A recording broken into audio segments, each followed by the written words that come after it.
नाज़रीन अस्सलामु अलैकुम। इस सिलसिलेवार टॉक शो गुफ्तगू में आप सबका खैर मकदम है। मैं आपका होस्ट अब्दुल ख़दर फिर एक बार एक अहम मौज़ू और ख़ास मेहमान के साथ आपके रूबरू हूँ। आज के हमारे टॉपिक करियर्स इन इंजीनियरिंग फ़ील्ड है और हमारे साथ हमारे ख़ास मेहमान डॉक्टर सैयदा समीन फ़ातिमा मौजूद हैं। समीन मैम, आपका खैर मकदम है इस गुफ्तगू में। अस्सलाम वालेकुम।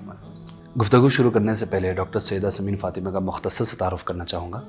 आपने post graduation university of Massachusetts United states से किया है। आप उस्मान यूनिवर्सिटी से PhD भी आपने की है। आपका 37 ईयर्स का एक्सपीरियंस है टीचिंग और रिसर्च में। 40 से ज़्यादा आपने रिसर्च पेपर्स पब्लिश किए हैं। आपकी एक्सपर्टीज़ आर्टिफिशियल इंटेलिजेंस और मशीन लर्निंग है। हमारी बात शुरू करते हैं एक बुनियादी सवाल से मैम। जो क्वालिटी ऑफ एजुकेशन बार बार एक जहन में बात चलती है, आम आदमी के लिए क्वालिटी इन एजुकेशन का क्या मतलब होगा इसका? देखिए, क्वालिटी इन एजुकेशन आम आदमी मतलब I am thinking you are referring to students and parents. Yes.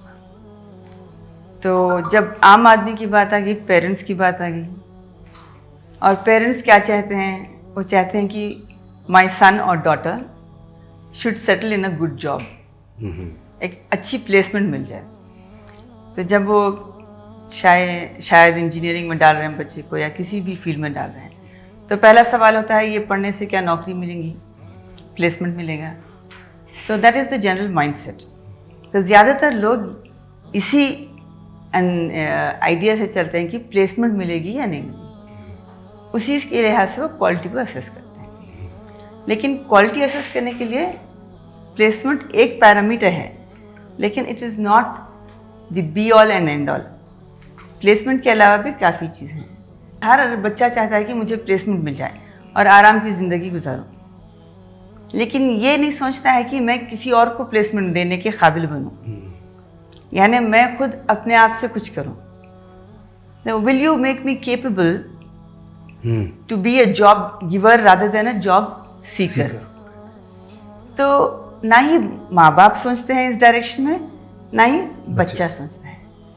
तो वो सिर्फ एक ही नज़रिए से देख रहे हैं कि मुझे किसी के नीचे काम करना है, किसी ऑर्गेनाइजेशन में प्लेसमेंट चाहिए मुझे, but they are not thinking कि मैं खुद से कुछ अपने उससे कुछ शुरू करूं, कुछ नई कंपनी में खुद डालूं, इसके लिए कुछ काम नहीं होता। तो ये माइंडसेट चेंज होना है। ये आजकल के पेरेंट्स भी इस बात से नावाकिफ़ हैं। काफ़ी अपॉर्चुनिटीज़ हो गए हैं क्योंकि the world is shrinking now. पूरी जो वर्ल्ड थी पहले स्कैटर्ड थी। जब तक आपके पास इंटरनेट नहीं थी, कनेक्टिविटी नहीं थी, तो you were living in silos, in isolation. True. But today it's not like that. You are so well connected. The whole world is connected beautifully.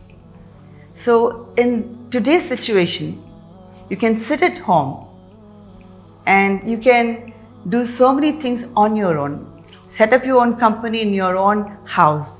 You don't need a big place to set up a company also at times. Maybe some things do require a big place. तो आप एक छोटे से कमरे से भी आप अपनी कंपनी शुरू कर सकते हैं। तो ये क्या है, ये क्यों हो रहा है? क्योंकि हम लोग बचपन से हमको सिखाया जा रहा है कि हम लोग जैसे एंट्रेंस एग्ज़ाम होता है एंड इंजीनियरिंग का, तो क्वेश्चंस पूछते हैं और बच्चा आंसर्स लिखता है। MSET एंट्रेंस है या IIT के लिए JEE है। तो बच्चों को क्या ट्रेन किया गया है कि एंट्रेंस में लिखना, आंसर्स देना और पास होके अच्छे रैंक लेके आना। अब आप JEE में जो बैठेगा, जो 10 सेकंड में सॉल्व करेगा उसको IIT मिल जाएगा, जो 30 सेकंड में सॉल्व करेगा उसको NIT में सीट मिलेगी, और जो 40 मिनट 45 मिनट में सॉल्व करेगा उसको IIIT मिलेगी। या स्टेट एग्जाम्स MSET में जो क्वालिफाई करेगा, जो जल्दी सॉल्व करेगा उसको उस्मानिया यूनिवर्सिटी में या JNTU में एडमिशन होगा, कैंपस कॉलेज में। और अगर कोई ज़्यादा टाइम लगा रहा है तो उसको प्राइवेट कॉलेज में मिलेगा। लेकिन अगर आप देखें तो सब सिर्फ जवाब देना सीख रहे हैं। ये एग्ज़ाम पैटर्न ही ऐसा है कि हम सिखा रहे हैं कि तुम जवाब देना, हम सवाल पूछेंगे तुम जवाब देना। लेकिन बच्चे को ये कभी नहीं सिखाया जाएगा कि तुम सवाल पूछो। अगर बच्चे को हम ये ट्रेनिंग दें कि तुम सवाल पूछो, तुम सवाल पूछने के काबिल बनो, मैं देखना चाहती हूँ कि तुम किस तरह का सवाल पूछ सकते हैं, क्या तुम सोच के सवाल पूछ सकते हैं। ये कभी टेस्टिंग होती, कोई एग्जाम है, कोई तरीका है जिसमें बच्चे का टेस्ट होता है कि वो सवाल सोच के, समझ के या डाउट्स अपने क्लियर करे, सवाल पूछे। ये मौका उसे दिया ही नहीं जाता। तो जब वो सवाल नहीं कर सकता, सोच नहीं सकता, तो किसी के नीचे ही काम करेगा। तब क्वालिटी क्या माने, बस प्लेसमेंट बन के रहेगा। तो क्वालिटी काफ़ी चीज़ों में दिखाई दे सकती है आपको, लेकिन महदूद हो गई है सिर्फ प्लेसमेंट्स के नाम पे। जी, तो मैडम एक बात ये समझ में आ रही कि एक पैराडिम शिफ्ट होने की ज़रूरत है कि आंसर जवाब देने से ज़्यादा जो है सवाल पूछा जाए, सोचा जाए उसके ऊपर, वो कॉन्सेप्ट्स के। अगर हम क्वालिटी ऑफ एजुकेशन को in the context of engineering हम देखते हैं, और हिंदुस्तान की हम इंजीनियरिंग देखते हैं, फिर बाहर की कोई मुल्क से अगर कंपेयर करते हैं, तो हम हमारी जो सिस्टम है वो कहाँ पे ठहरता है, और फिर कौन से ऐसे एजेंसीज़ है या बॉडीज़ है, गवर्नमेंट बॉडीज़ है या ऑटोनोमस बॉडीज़ है जो इसको इसकी नज़र में रहती है ये चीज़ें, और फिर उनको उसके हिसाब से वो लोग शिफ्ट करते रहते, चेंज करते रहते अपने एजुकेशन सिस्टम को। उसके ऊपर ये जो IIT में पढ़ता है बच्चा इंडिया के हद तक, तो IIT को टियर सिस्टम है जी। टियर 1 में IIT इंस्टीट्यूट्स होते हैं, टियर 2 में NITs होते हैं या IIITs होते हैं, फिर टियर 3 में स्टेट यूनिवर्सिटीज़, सेंट्रल यूनिवर्सिटीज़ आ गए, फिर टियर 4 में प्राइवेट कॉलेजेस, इंस्टीट्यूशंस आ गए। तो अब आप देखिए, ये सब में पढ़ाई तो बुक तो वही होती है, टेक्स्ट बुक। कोई अगर एक सब्जेक्ट पढ़ाए, प्रोग्रामिंग, पाइथन की लैंग्वेज एक है जी, पाइथन पढ़ाएंगे तो वही चीज़ लैंग्वेज में पढ़ा सकते हैं, और कुछ दूसरी चीज़ नहीं पढ़ा सकता।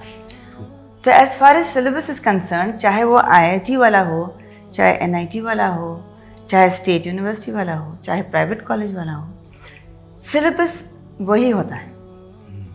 डिफरेंस कहाँ आता है? डिफरेंस जो प्रॉब्लम सॉल्व करता है लड़का। आप एक बिल्कुल बच्चा सा प्रॉब्लम सॉल्व करने के लिए बच्चे को देंगे, तो उसका जहन बस उस हद तक महदूद हो जाए जी। लेकिन अगर आप उसको एक टफ प्रॉब्लम देंगे, उसको चैलेंज करेंगे कि एक मुश्किल सवाल हल करें, एक मुश्किल प्रॉब्लम का सल्यूशन दे, तो जब आप चेक कर सकते हैं कि ये किस तरह से परफॉर्म कर रहा है। तो IIT के जो प्रॉब्लम्स होते हैं, जो एग्जामिनेशन सिस्टम होता है, वो थोड़ा आला होता है। जैसे हमारे पास आप उमूमन देखेंगे explain, describe, draw block diagram, इस तरह के सवाल होते हैं। तो इसमें रट्टा मारना है, उसको रोट लर्निंग बोलते हैं जी। रटे, वापस आए, पूरा पेपर पे उतार दिए, घर चले गए खुशी खुशी। इसको तालीम हासिल करना नहीं बोला जाता जी। ठीक है, आप एक बॉडी ऑफ नॉलेज एक्वायर किए हैं, आप फिर एक्सप्लेन कर सकते हैं कोई चीज़ किसी को, लेकिन आप कोई प्रॉब्लम को सॉल्व नहीं कर सके। और problem solving is very very important, and the level of problem solving differs from US universities to IITs to NITs to state universities to private colleges. So they give more challenging problems. So if we are having an assignment, मैं university of Massachusetts MS में पढ़ी जी।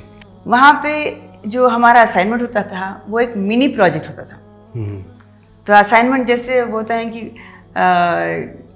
Book में से देख के उतारने वाले assignments private college में मिल जाते हैं कभी। ये कोई असाइनमेंट नहीं हुआ, मतलब देख के उतारने से कुछ सीखना नहीं हुआ उसमें। लेकिन मैं जब पढ़ रही थी तो मुझे मिनी प्रोजेक्ट मिली। मैं यहाँ हैदराबाद से वहाँ गई थी, यहाँ पढ़ के आई, तो मुझे लग रहा था कि बहुत मुश्किल है, क्योंकि एक असाइनमेंट मिनी प्रोजेक्ट है और कंप्लीट करके एक हफ्ते में आपको देना है। तो हर पहलू से उसके ऊपर सोचना है। आप प्रोजेक्ट करने के बाद आप उसका एक कंप्यूटर का प्रोग्राम बनाती थी, मैं कंप्यूटर साइंस में हूँ। उसके साथ एक डॉक्यूमेंट बनाना होता है, डिज़ाइन डॉक्यूमेंट, जिसमें आप बताएंगे कि आप ये इस तरह से क्यों सोल्यूशन बनाएं। क्या ये एक ही तरीका है या इसको 2-4 तरीके से आप सॉल्व कर सकते थे? अगर आप 2-4 तरीके हैं तो उसमें से आप इस तरीके को क्यों चुने जी। तो ये सब अगर पूरी चीज़ ना दें, असाइनमेंट में सबमिट ना करें आप, तो आपके मार्क्स कट जाते थे। तो इस तरह के अगर आप असाइनमेंट्स या प्रॉब्लम्स हैं बच्चों को, टीम वर्क कर सकते हैं, डिस्कशन कर सकते हैं. This is an assignment, they can take it home, they can discuss it with their friends, their teachers, anybody. But eventually they should come up with all the aspects that need to be considered to solve that problem. And that is lacking in most of the assessment mechanisms in our institute.